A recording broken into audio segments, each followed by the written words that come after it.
नमस्कार दोस्तों, भोजपुरी के रस से लबालब भोजपुरी बिन एक बार फिर आपके सामने है। दशकों में ऐसा होता है कि हम किसी कहानी को सुनकर या देखकर भाव विभोर हो जाते हैं। इससे पहले मैंने एक कहानी एक्सप्लेन किया था जिसका टाइटल था फरिश्ता 2, जो कि खेसारी लाल के सभी बहुचर्चित फिल्मों में से एक फिल्म है जो कि काफी शानदार बनी है, जिसमें खेसारी लाल की जो एक्टिंग है वो काफी निखर के आई है और काफी रियलिस्टिक प्रतीत होती है। तो यदि आप चाहें तो उसका भी एक्सप्लेनेशन मैं आई बटन में लगा देता हूँ लिंक, वहां से आप देख सकते हैं, या फिर आप हमारे डायरेक्ट प्लेलिस्ट को विजिट कर सकते हैं, हमारे चैनल को विजिट कर सकते हैं। और आपको भी इस तरह की कहानियां सुनना या देखना पसंद है तो आप हमारे चैनल को विजिट कर सकते हैं। चैनल को सब्सक्राइब करो पहले, हाँ जल्दी करो। मुझे पता है कि आप लोग नहीं करते, वीडियो देखते हो लेकिन सब्सक्राइब नहीं करते, या फिर हमारे प्लेलिस्ट में जाकर उसे देख सकते हैं। दोस्तों, तो समय न गंवाते हुए यश कुमार, काजल राघवानी और प्रीति शुक्ला की एक काफी ही भाव विभोर कर देने वाली कहानी मैं अभी आपके सामने परोसने जा रहा हूं, जिसे ध्यान से देखें। और यदि यह कहानी आपको सच में अच्छी लगे और इसका एक्सप्लेनेशन आपको अच्छा लगे तो इसके लिए आपका कमेंट बॉक्स में स्वागत है। तो समय न गंवाते हुए हम लोग इस कहानी को शुरू करते हैं।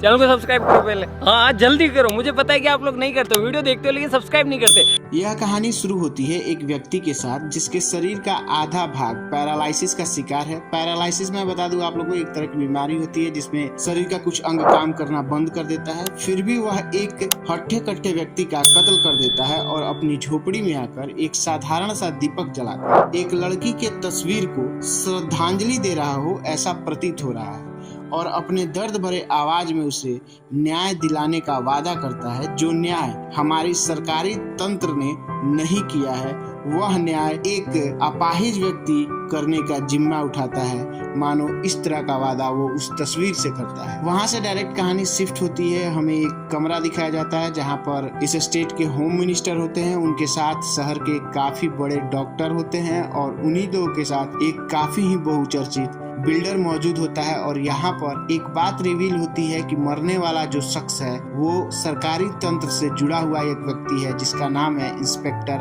आरपी सिंह। फिर सीन शिफ्ट होता है और हमें उस अपाहिज व्यक्ति को दिखाया जाता है जो कि एक फोटो एल्बम को लेकर यादों की दुनिया में डुबकी लगाता है। और कहानी उसके जवानी के दौर में चली जाती है जहाँ हमें काजल राघवानी को एक नई नवेली दुल्हन के रूप में दीदार कराया जाता है। और यह वह दौर होता है जब यश कुमार की शादी हुई होती है। यहाँ एक काफी ही सुंदर पारिवारिक रोमांटिक गीत फिल्माया गया है। समय के साथ साथ यश की पत्नी मां बनती है, लेकिन दुर्भाग्यवश एक बेटी को जन्म देकर वह परलोक गमन कर लेती, जिससे यश शोकाकुल हो जाता है। लेकिन आस पड़ोस के लोगों के समझाने पर और दूसरी शादी करने की बात पर वह निर्णय लेता है कि वह इस बच्ची का पालन पोषण करेगा और अपनी दुनिया बनाएगा। यहाँ एक और गाना फिल्माया जाता है और इसी दौरान यश, जो एक गांव का साधारण सा नाई होता है, बड़े लाड़ प्यार से एक अच्छे संस्कारों के साथ उसे बड़ा करता है, जो बड़ी होके अपने पापा का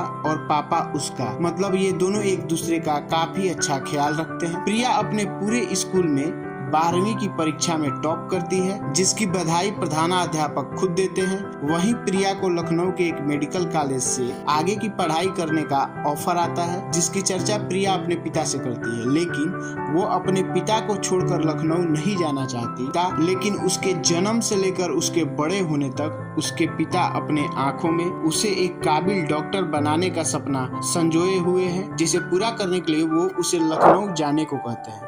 जिस पर प्रिया मान जाती है और उसके पिता सहर्ष उसे गांव चौराहे से लखनऊ रवाना कर देते हैं। लेकिन उस पिता को क्या मालूम था कि उस लड़की की, जिसे इतना लाड़ प्यार से फूल की तरह पाला था, जिसे समाज के कल्याण के लिए एक काबिल डॉक्टर बनाने की इच्छा रखी थी, वो ऐसे दरिंदों के हाथों में पड़ जाएगी जिससे उसके सारे सपने एक शीशे की भांति चूर चूर हो जाएंगे। इधर प्रिया अपने यूनिवर्सिटी आती है, वहाँ हॉस्टल में अपना सेटअप लगाने के बाद अपने पिता से बात करती है और अगले दिन से ही अपनी तैयारी में जुट जाती है, जहां उसकी दोस्ती अपने एक बैचमेट सूरज से होती है, जो उसे उसकी पढ़ाई में बहुत हेल्प करता है, क्योंकि प्रिया की तरह ही सूरज भी पढ़ने में काफी अच्छा होता है। लेकिन प्रिया और सूरज कहीं न कहीं एक दूसरे को पसंद करने लगते हैं। फिर समय करवट लेता है और प्रिया के ऊपर विपत्ति के काले बादल मंडराने लगते हैं। और एक दिन प्रिया जब अपने एक कॉलेज फ्रेंड के जन्मदिन की पार्टी से वापस आती है, जहां सूरज की बाइक खराब हो जाती है, जिसके कारण दोनों पैदल ही लखनऊ के रास्ते पर अपने हॉस्टल की तरफ निकल जाते हैं।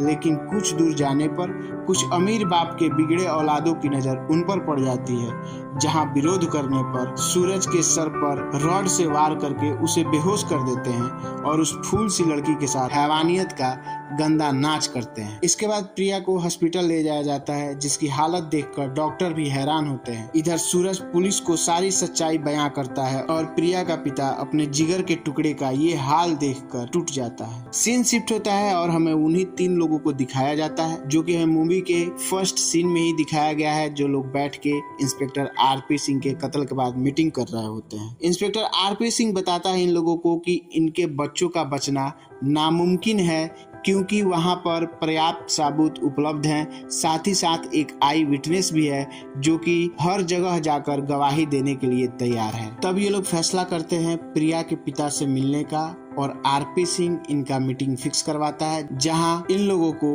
वह प्रिया के पिता से परिचय करवाता है, जिसमें सबसे पहली जो होती है वो होती है इस स्टेट की होम मिनिस्टर बेगम शेख, दूसरे होते हैं इस शहर के काफी जाने माने डॉक्टर अंसारी, और तीसरे होते हैं इस शहर के काफी ही बड़े बिल्डर रंजीत सिंह। ये लोग प्रिया की लाज का, उसके सपनों का, जो उसने कई वर्षों से संजो कर रखा था, उसका दाम लगाना शुरू करते हैं और 1 करोड़ से 3 करोड़ तक जाते हैं, जिस पर प्रिया के पिता को यह चीज काफी बुरी लगती है और वो इस सब चीजों से इनकार कर देते हैं। फिर ये लोग अपने रुपए और रुतबे का धौंस दिखाकर वहां से वापस चले जाते हैं। फिर सीन शिफ्ट होता है हमारे सरकारी तंत्र के तरफ, अर्थात न्याय के मंदिर न्यायालय में, जहां पर इन तीनों लड़कों के वकील जो हैं काफी आसानी से सबूतों के साथ उलटफेर कर देते हैं और इन लोगों को वारदात के समय गोवा में दिखाते हैं, और जो मौकाए वारदात से गाड़ी मिली हुई होती है उसे वो कुछ दिन पहले ही चोरी हो गई हुई है, ऐसा वो साबित कर देते हैं। और सूरज भी अपने बयान से पलट जाता है,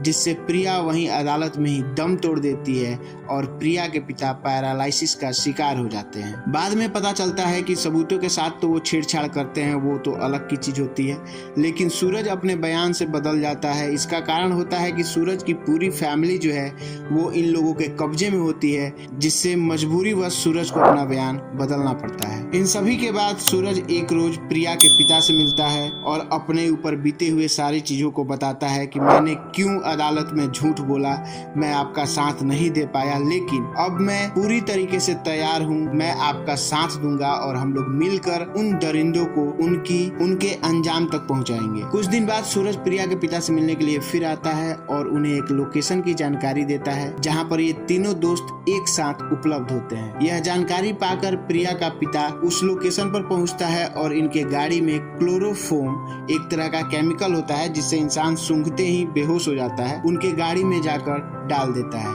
ये तीनों नशे के धुत में आते हैं, गाड़ी में बैठते हैं और क्लोरोफॉर्म की वजह से बेहोश हो जाते हैं और अपनी गाड़ी का एक्सीडेंट कर देते हैं। अब इन लोगों को गायब हुए यहाँ 2-3 दिन बीत जाते हैं, लेकिन उनका कोई पता नहीं चलता, जिससे इनके अमीर रुतबे वाले माता पिता काफी परेशान हो जाते हैं। पूरे शहर के प्रशासन को वो काम पे लगा देते हैं कि बच्चे कहाँ गए, उन्हें ढूंढा जाए, लेकिन बच्चों का कोई क्लू नहीं मिलता। उसके बाद प्रिया के पिता का कॉल इनके पास आता है और जिस हैवानियत के साथ इन लोगों ने प्रिया के साथ दुष्कर्म किया था, उसी तरह तड़पा कर इनको मौत देने की बात करता है और दे भी देता है, और हर मौत की खबर उनके पेरेंट्स को जरूर देता है। लेकिन आखिरी में एक लड़का बच जाता है जो अपनी सारी गुनाह कोर्ट में कबूल करने का वादा करता है, जिस पर प्रिया का पिता मान जाता है और खुद को पुलिस के हवाले कर देता है। अब मामला एक बार फिर कोर्ट में आता है और फिर से उसकी वकील पूरे मामले को पलटने की कोशिश करती है, लेकिन कोर्ट के सामने विक्की, जो तीसरा लड़का होता है, सारे गुनाह कबूल कर लेता है, जिससे court state home minister, doctor और बिल्डर को कोर्ट को मैनिपुलेट और गलत तथ्यों को पेश करने के साथ ही साथ उनके वकील को भी हिरासत में ले लेती है। होम मिनिस्टर का उनके पद से हटाकर फिर उन्हें चुनाव लड़ने से रोक देती है, साथ ही साथ डॉक्टर, बिल्डर और वकील का लाइसेंस तक रद्द कर देती है और विक्की को सुबह 5 बजे मौत की सजा सुनाई जाती है, जिसे लाइव स्ट्रीम करके सबको दिखाया जाता है। इतना संघर्ष करने के बाद जाकर एक बेटी को एक पिता के वजह से उसको न्याय मिलता है और यह कहानी यहीं पे समाप्त हो जाती है। दोस्तों, आपको यह एक्सप्लेनेशन कैसा लगा कमेंट बॉक्स में जरूर बताइएगा। साथ ही साथ यहाँ तक आए हैं तो वीडियो को लाइक और चैनल को सब्सक्राइब करते जाइएगा। चैनल को सब्सक्राइब करो पहले, हाँ जल्दी करो, मुझे पता है कि आप लोग नहीं करते हो, वीडियो देखते हो लेकिन सब्सक्राइब नहीं करते। इससे हमारा मनोबल और बढ़ेगा। धन्यवाद। मिलते हैं एक और नए वीडियो में किसी नई कहानी के साथ। और यदि आपको कोई और भी कहानी या कोई ऐसा फिल्म है जो आप चाहते हैं कि उसका एक्सप्लेनेशन चैनल पे आए तो जरूर कमेंट कीजिएगा। हम पूरी कोशिश करेंगे कि उसको भी कवर करें। धन्यवाद।